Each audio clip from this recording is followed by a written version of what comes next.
What's up, guys? Today I'm going to be talking to you about carrying your firearm and staging it on your person in your vehicle for self-defense. They're trying to grab the driver. They're trying to grab the driver of the car. This is getting ugly really quick. Really quick. That pickup pulled right in front of the car. Now you have protesters beating up that driver. Get the fuck out! Get the fuck out!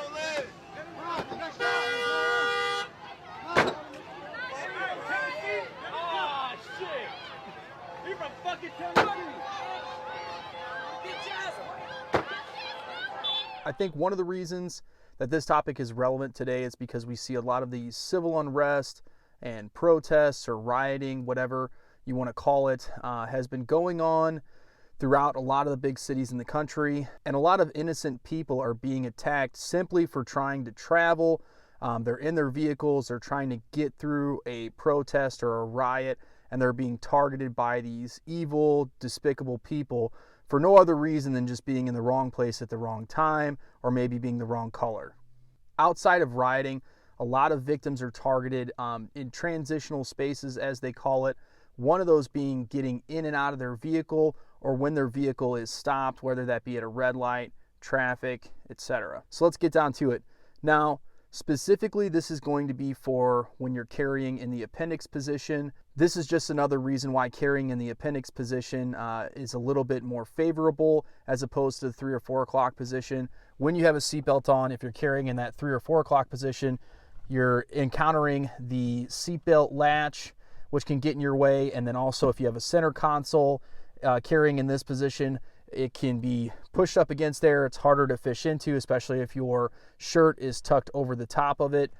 I just think, in my opinion, carrying on your side or at that 3 or 4 o'clock position in a vehicle is uncomfortable and hard to access. So when you sit down in your car, your firearm is in your appendix position. The first thing that I'm going to do is I'm going to pull my shirt up and over the pistol like this. Take my seatbelt, pull it across, latch that in place. Then I'm going to take the lap belt and tuck it behind the pistol and the holster and secure that down.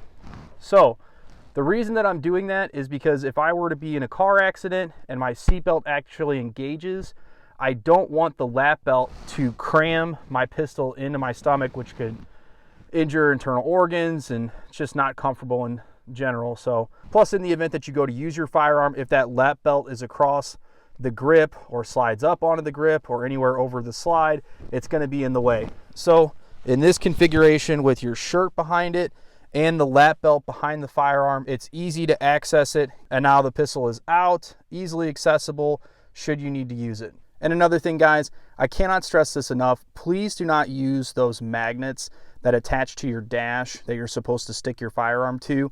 In the event that you were in an accident, your gun is not going to stay adhered to that. It's going to be flying around your vehicle. Now that becomes a liability, not only because it's probably loaded, but also the firearm itself is now a heavy object that's loose and flying around your car. It can injure you or somebody else that's with you. Another issue with the magnet holsters, or just putting your firearm somewhere in the vehicle in general that's not in a holster, is that now that when you're getting in and out of your vehicle, you're holstering and reholstering and holstering and reholstering, which the highest potency for an accidental discharge is whenever you are putting that firearm into your holster. It can get caught on your shirt, another piece of your clothing, and you guys can have an accidental or negligent discharge, which is not good, especially if you're carrying in this configuration in the appendix position.